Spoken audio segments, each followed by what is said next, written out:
Halo sobat, salam sehat. Kembali lagi di Mas Dion Project. Nah, kali ini kita akan review knalpot lagi teman-teman. Ini knalpot yang kemarin sudah kita review ya, knalpot Minerva VX 150. Nah, apa yang baru? Yang baru adalah kondisinya sekarang teman-teman. Jadi kebetulan sudah saya custom atau sudah dibobok ya. Jadi lebih bersuara, lebih sangar, lebih keren, lebih berwibawa lah. Intinya tujuannya itu ya teman-teman. Nah, untuk ke biaya dulu aja ya. Untuk biaya kurang lebih sekitar 200 sampai 250 untuk ukuran motor 150 cc ya teman-teman. 200 sampai 250 ribu. Bahkan ada yang lebih mahal di tempat knalpot lain, mungkin 300 bisa jadi. Tapi balik lagi tergantung ya. Kalian bisa nawar atau segala macam lah. Pokoknya ini kan bukan barang paten gitu kan ya. Bukan jual beli, ini jasa yang ya bisalah ditawar selagi masuk akal dan tidak membebani si tukang knalpotnya kan ya. Nah, ini dapat harga 200 itu menurut saya masih ya worth it lah daripada saya ganti knalpot lagi kan. Karena knalpot racing yang bagus, yang berbobot juga ya rata-rata 550 gitu kan. Jadi ini setengahnya pun nggak nyampe gitu.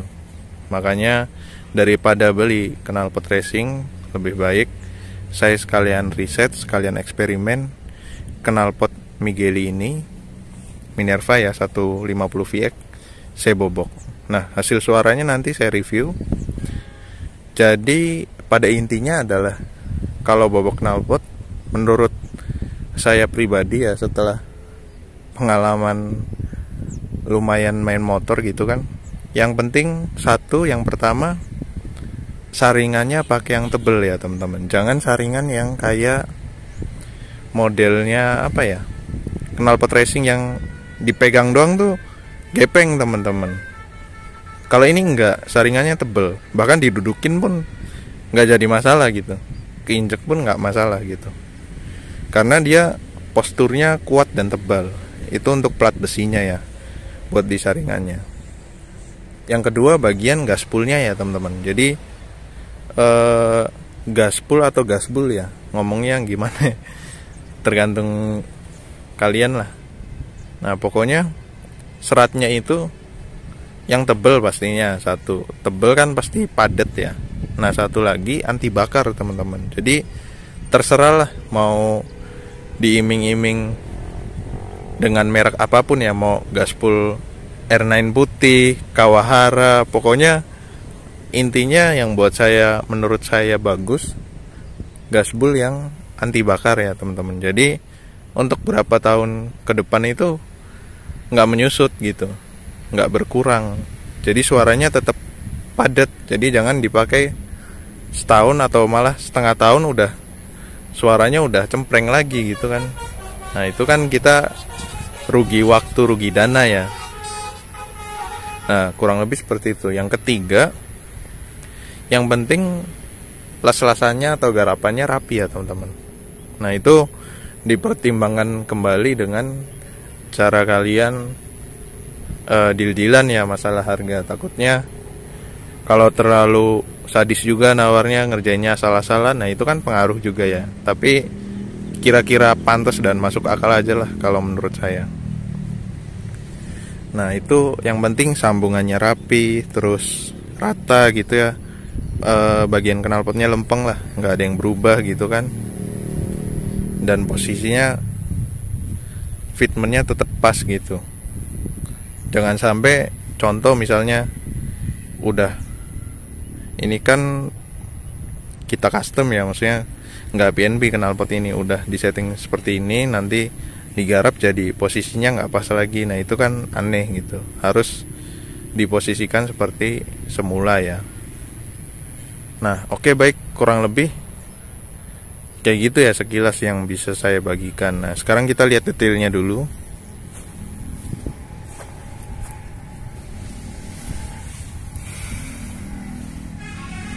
Kurang lebih bagian sini nggak ada yang berubah ya.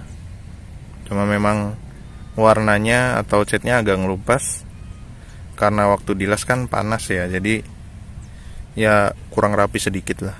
Tapi untuk bagian sini jarang ada yang dirubah. Nah terus bagian sini nih teman-teman, jadi kemarin kan agak berantakan karena memang di sini ini tempatnya katalis dari dapat leheran ori ya. Nah itu berlapis-lapis ya teman-teman, jadi sekitar 2 atau 3 lapis seingat saya. Nah ini jadinya kurang rapi waktu pertama saya fitment atau pasang ini yang sudah saya review ya. Nah ini dirapin lagi sama tukang knalpot, tukang bobok. Itu beda tempat ya dari yang saya masang knalpot ini ke leheran ori. Jadi memang spesialis ini, makanya dia bisa rapi lagi. Nah terus yang paling jelas kelihatan untuk ukuran lubangnya di silinsernya ya. Jadi waktu pertama saya video aja kalian bisa lihat ulang ya, ini kecil teman-teman lubangnya ya, kayak knalpot ori pada umumnya lah. Tapi ini udah dibobok jadi semakin lebar ya teman-teman, lubangnya semakin lebar. Kita barangkali bisa lihat saringannya.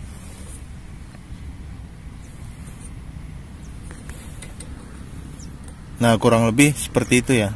Jadi saringannya tebel platnya, seperti yang tadi saya bilang, bukan bahan yang anti karat, terus bukan yang kayak plat nomor juga bahannya yang kaleng-kaleng gitu kan. Tapi ini tebel, selongsongnya tebel. Nah ini mempengaruhi suaranya juga, keawetannya juga. Nah kurang lebih seperti itu ya. Terus gaspulnya juga padat bagian dalam sini, jadi pastinya awet suaranya. Dan terus kita lihat finishingnya ya, rapi. Jadi nggak ada yang berlubang lagi gitu. Kalau masalah cat ngelupas ya pasti ya, karena dilas kan. Tapi nanti kalau finishing sih bagiannya kita ya. Nah terus bagian sini juga dihalusin lagi ya. Ini kan yang dibuka sama dia, dihalusin lagi. Jadi nggak kelihatan sambungan teman-teman, apalagi kalau udah dicat. Nah terus dari bagian sini,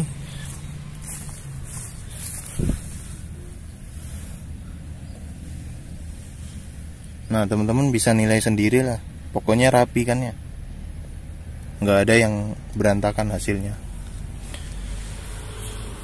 Ya walaupun 200.000 itu ya tergantung ya. Ada yang bilang mahal, ada yang bilang wajar, ada yang bilang murah. Itu balik lagi. Nah kurang lebih seperti itu. Sekarang ini penampakannya ya, seperti semula yang pertama saya review sebelum dibobok. Sekarang kita ke suara teman-teman.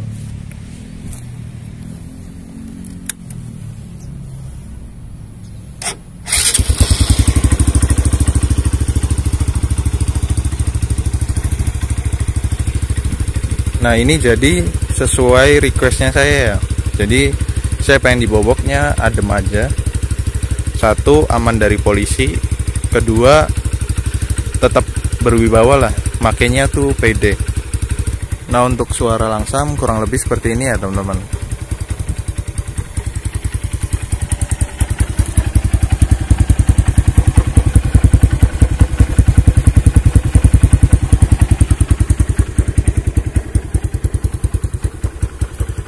Jadi dia ngebas karakternya, tetap berbobot ya, walaupun nggak kenceng banget suaranya,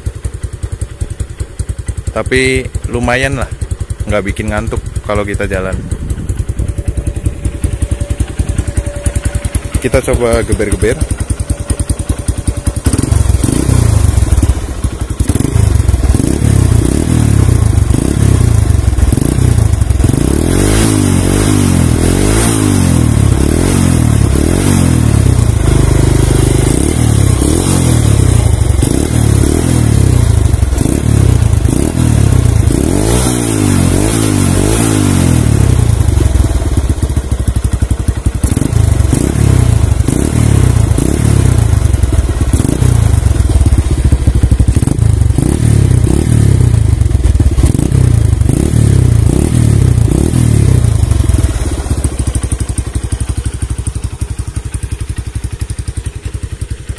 Ya kurang lebih seperti itu ya. Jadi memang gak kenceng tapi masih enak lah, masih bisa diterima di telinga. Terus memang tujuan saya bukan buat geber-geber juga, jadi yang penting nyaman buat sehari-hari ya. Nah baik, cukup. Nah menurut teman-teman gimana hasilnya? Kalau saya pribadi sesuai dengan ekspektasi saya ya. Walaupun memang bisa dimaksimalin lagi karena berhubung selinser atau tabungnya ini big volume ya. Cuma kemarin juga tukang boboknya atau tukang knalpotnya bilang ke saya ini agak rumit, soalnya saringannya dibagi per berapa bagian, terus posisinya nekuk juga. Dan saya pikir lagi harga 200.000 dengan kerumitan seperti itu ya lumayan ya, maksudnya murah lah, terjangkau gitu kan, daripada di tempat lain ya mungkin bisa tiba-tiba jadinya 350 gitu kan.